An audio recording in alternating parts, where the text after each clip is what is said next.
Plus, সব খবর সব সময়। অবৈধ বালি বোঝাই 4 ট্রাক্টর সহ 4 জনকে আটক করল মল্লারপুর থানার পুলিশ। মুখ্যমন্ত্রীর ধমকের পরে বালি নিয়ে সজাগ বীরভূম জেলা প্রশাসন। তার মধ্যেই লুকিয়ে চুরিয়ে চলছে অবাধে বালি পাচার।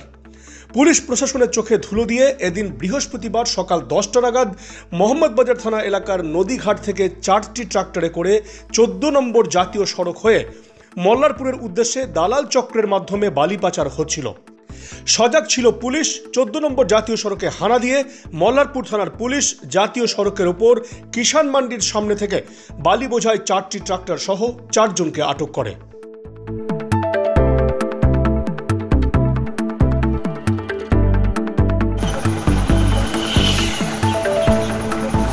কোথা থেকে বালি নিয়ে এসেছিলা? কলন থেকে। হ্যাঁ, কলন। কোন থানা পড়ছে ওটা? আমাদের এমপি বাজার, মোহাম্মদ বাজার। যাবে কোথায়?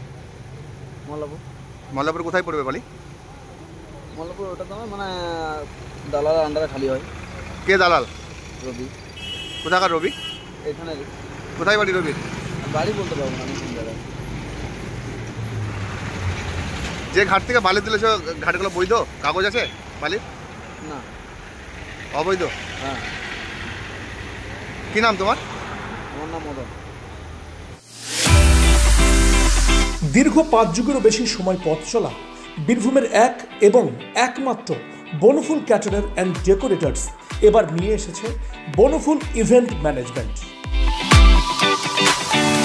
আপনার ভাবনা আমরা ফুটিয়ে তুলব বাস্তবে। সম্পূর্ণ আধুনিক আঙ্গিকে Bonphul caterer and event management system আপনার অনুষ্ঠানকে করে তুলবে চিরস্মরণীয়।